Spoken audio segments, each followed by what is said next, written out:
এমন কোনো মানুষ আমাদের ভিতরে নাই যে আমরা ডিপ্রেশনের ভিতরে নাই, আমরা দুশ্চিন্তার ভিতরে নাই। সবাই কম অথবা বেশি চিন্তার ভিতরে আছে, ঠিক কিনা? আমাদের সকলের ভিতরে নানান প্রকারের চিন্তা, সংসারের চিন্তা, চাকরির চিন্তা, বাহিরের চিন্তা, ঘরের চিন্তা, বিভিন্ন ধরনের চিন্তা। এই যে চিন্তা, এখান থেকে আমরা কিভাবে মুক্তি পাব? আমি যদি নবী মুসা আলাইহিস সালামের একটি ঘটনা যদি আমি আপনাদের মাঝে উল্লেখ করি, তাহলে আপনাদের বুঝতে সুবিধা হয়ে যাবে। আমরা যে প্রেশানের ভিতরে থাকি, দুশ্চিন্তার ভিতরে পড়ে গেলে অনেকেই বুঝতে পারে না যে আমরা কি করব। আমরা অনেকেই এমনও বলে বসি যে আমার উপরে কেন এত বিপদ আসে, সবসময় আমার সাথে যেন একটা বিপদ লেগেই থাকে।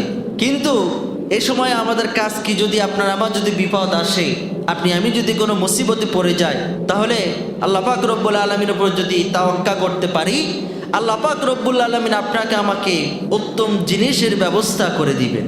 কিন্তু আমরা এটা করতে জানি না। আমরা অনেকেই যখন বিপদের ভিতরে পড়ে যাই, তখন আমরা বুঝতে পারি না। সম্মানিত হাজিরিন, আপনারা জানেন যে নবী মুসা আলাইহিস সালাম তিনি কিন্তু অত্যন্ত গরম এবং রাগী একজন নবী ছিলেন। নবী মুসা আলাইহিস সালাম তিনি যখন ফিরাউনের কাছে লালিত পালিত হলেন, অনেক লম্বা ঘটনা, আমি সেদিকে যাইতেছি না। মূল ঘটনা আমি আপনাদের মাঝে উপস্থাপন করতে চাই। নবী মুসা আলাইহিস সালাম যখন ফিরাউনের কাছে যখন লালন পালন হয়ে বড় হলেন, নবী মুসা আলাইহিস সালাম একদিন ভুল ক্রমে এক বৃদ্ধাকে নবী মুসা আলাইহিস সালাম একটা থাপ্পড় মেরেছিলেন। এক থাপ্পড়ে ওই বৃদ্ধাকে মারা গিয়েছিল। এই কথা যখন সব জায়গায় জানাজানি হয়ে গেল যে নবী মুসা আলাইহিস সালাম হত্যা করেছেন, তখন ফিরাউন তার লোকজনদেরকে পাঠিয়ে দিলেন নবী মুসা আলাইহিস সালামকে ধরার জন্য। সম্মানিত হাজিরিন, নবী মুসা আলাইহিস সালামকে যখন ফিরাউন ধরার জন্য যখন লোক পাঠিয়ে দিলেন, নবী মুসা আলাইহিস সালাম তখন কি করবেন? তিনি দুশ্চিন্তার ভিতরে পড়ে গেলেন। নবী মুসা আলাইহিস সালাম তো বুঝতে পারছেন আমি তো ভুল করে ফেলেছি। নবী মুসা আলাইহিস সালাম তখন কি করলেন? রাতের আধারে নবী মুসা আলাইহিস সালাম রাতের আধারে তিনি পালিয়ে গেলেন। কিন্তু নবী মুসা আলাইহিস সালাম জানে না তিনি কোথায় যাচ্ছেন। নবী মুসা আলাইহিস সালাম যাইতে যাইতে যাইতে যাইতে মাদিয়ান নামক একটি শহরের ভিতরে নবী মুসা আলাইহিস সালাম প্রবেশ করলেন, পৌঁছায় গেলেন। এই মাদিয়ান নামক শহরের ভিতরে পৌঁছায় যাওয়ার পরে নবী মুসা আলাইহিস সালাম ক্লান্ত হয়ে পড়লেন। একটি গাছের নিচে নবী মুসা আলাইহিস সালাম বিশ্রাম নেওয়ার জন্য বসলেন। নবী মুসা আলাইহিস সালাম লক্ষ্য করলেন এই যে কুয়া থেকে রাখালরা তাদের পশুদেরকে পানি পান করাচ্ছে। কিন্তু নবী মুসা আলাইহিস সালাম লক্ষ্য করে দেখলেন দুইটা মেয়ে তারা তাদের পশুদেরকে পানি পান করাচ্ছে না। পশুরা বারবার পানি পান করার জন্য কুয়ার দিকে যাইতেছেন, কিন্তু ওই মেয়ে দুইটা পশুদেরকে পানির ধারে কাছে যাইতে দিচ্ছে না। নবী মুসা আলাইহিস সালাম বিষয়টা গভীরভাবে লক্ষ্য করেন। নবী মুসা আলাইহিস সালাম আস্তে আস্তে ওই মেয়ে দুটির কাছে গেলেন। যাওয়ার পরে নবী মুসা আলাইহিস সালাম প্রশ্ন করলেন, তোমাদের পাশে তো কুয়া আছে, আর এই কুয়াতে তো অনেক রাখাল পানি পান করাচ্ছে, কিন্তু তোমরা কেন তোমাদের পশুদেরকে পানি পান করাচ্ছ না? নবী মুসা আলাইহিস সালামের প্রশ্নের জবাবে ওই দুইটা মেয়ে একসঙ্গে জবাব দিলেন, বললেন আমরা ওই যে রাখাল তারা হেরাহেরি ঠেলা গোতা করে যে তাদের পশুদেরকে পানি পান করাচ্ছে, আমরা তো আমাদের পশুদেরকে ঠেলা গোতা এভাবে আমরা করে আমাদের পশুদেরকে পানি পান করাবো না।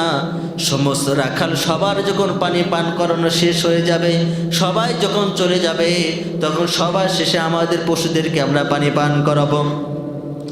নবী মুসা আলাইহিস সালাম বিষয়টা আরো গভীরভাবে লক্ষ্য করলেন। কেমন মেয়ে তারা যে তারা এই যে রাখালদের সাথে ঠেলা গোতা করে তারা পানি পান করাবে না। নবী মুসা আলাইহিস সালাম তখন তাদেরকে বললেন, ঠিক আছে তোমরা অপেক্ষা করো। নবী মুসা আলাইহিস সালাম মেয়ে দুটির অপেক্ষা করতে বললেন। নবী মুসা আলাইহিস সালাম তার জীবনের ঘটনা বলতেছি। নবী মুসা আলাইহিস সালামের জীবনের যে হিসাব আল্লাহ পাক রব্বুল আলামিন কিভাবে পরিবর্তন করে দিয়েছিলেন, ভাগ্যটা কিভাবে পরিবর্তন করে দিয়েছিলেন। আমি যে খুতবার শুরুতে আয়াত পড়েছি, এই আয়াতের তরজমা তাফসীরের ভিতরে এসেছে। তাফসীরগণ বলেছেন নবী মুসা আলাইহিস সালামের 5টি কারণে আল্লাহ পাক রব্বুল আলামিন তার ভাগ্যকে পরিবর্তন করে দিয়েছিলেন। কিভাবে ভাগ্য পরিবর্তন করে দিয়েছিলেন? নবী মুসা আলাইহিস সালাম ওই গাছের নিচে যখন বিশ্রাম নিচ্ছেন, বিশ্রাম নেওয়ার অবস্থায় নবী মূসা আলাইহিস সালাম আল্লাহ পাক রব্বুল আলামিনের কাছে প্রশংসা আদায় করেছিলেন। কিভাবে প্রশংসা আদায় করেছিলেন? নবী মূসা আলাইহিস সালাম বলেছিলেন, রব্বি ইন্নী লিমা আনসালতা ইলাইয়া মিন খায়রিন ফাকির।